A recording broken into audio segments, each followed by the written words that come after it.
planet Pluto. Distant, mysterious, and as it turns out, a total fraud. There's a reason scientists call Pluto the Steven Seagal of planets. But how does the story of this celestial has-been start? Where did Pluto come from? How did it con its way into a job as a planet? And perhaps most importantly of all, how did it all come tumbling down? Tonight, let's talk about Pluto, the planet that wasn't. By the 1840s, the 8 planets had been identified, but astronomers noticed some irregularities in the orbit of Uranus, which they theorized were caused by an as-yet undiscovered planet somewhere beyond Neptune. In 1906, 46 years before the birth of Steven Seagal, astronomer Percival Lowell began a search for this undiscovered world, which he called Planet X.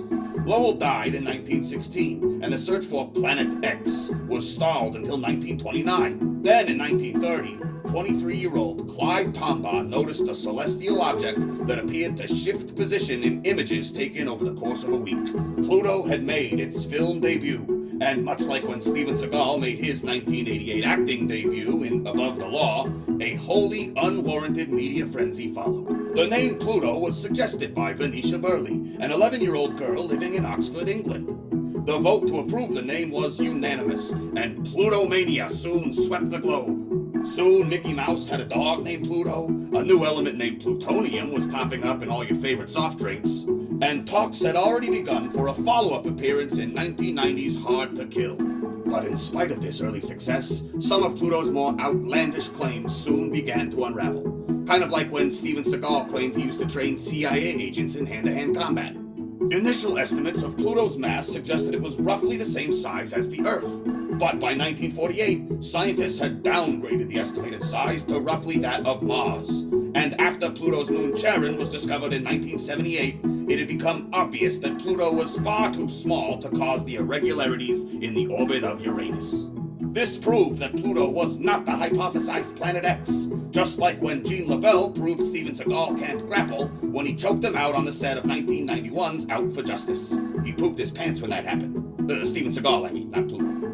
1992 would feature the high watermark of Steven Seagal's career with Under Siege, but it was also the year that scientists began to discover a number of celestial objects with roughly the same mass as Pluto out in the Kuiper Belt.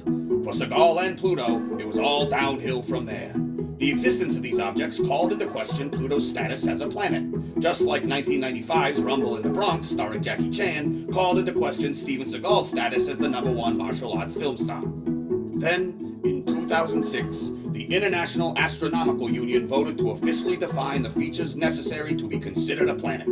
They must be in orbit around the sun, they must be massive enough to be rounded by their own gravity, and they must have cleared their neighborhood, meaning they have to be the most gravitationally dominant object in their orbital zone.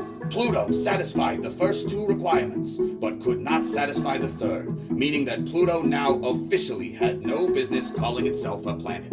Just like 1994's On Deadly Ground showed that Steven Seagal had no business calling himself a director. And just like that, the dream was over. Pluto still bums around at the edges of our solar system, perhaps hoping to one day reclaim its former glory. Meanwhile, Steven Seagal pals around with Russian head of state Vladimir Putin. So, what can we learn from this story of deceit, betrayal, and regret? Well, Pluto tried to be something it wasn't. But is that really so bad?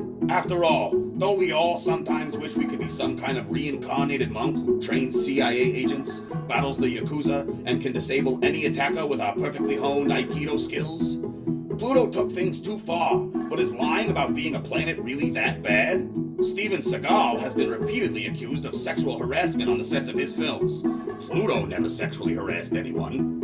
Pluto was never revealed to have been blackmailed by the Gambino crime family to the tune of $700,000. Pluto never released the album Songs from the Crystal Cave, which contained tracks that will drive all but the bravest minds irrevocably insane. But Pluto gets removed from every depiction of the solar system, while Steven Seagal gets to keep farting out mostly direct-to-video movies with names like Out for a Kill, Contract to Kill, Driven to Kill, Kill Switch, Attack Force, Force of Execution, and Force 2, the Enforcement Force. But that's just the world we live in. But, maybe none of this would have ever happened if Pluto had just been honest and upfront with us from the start. So if there's one lesson you can take away from this story, it's this. Always be yourself. Unless you're Steven Seagal.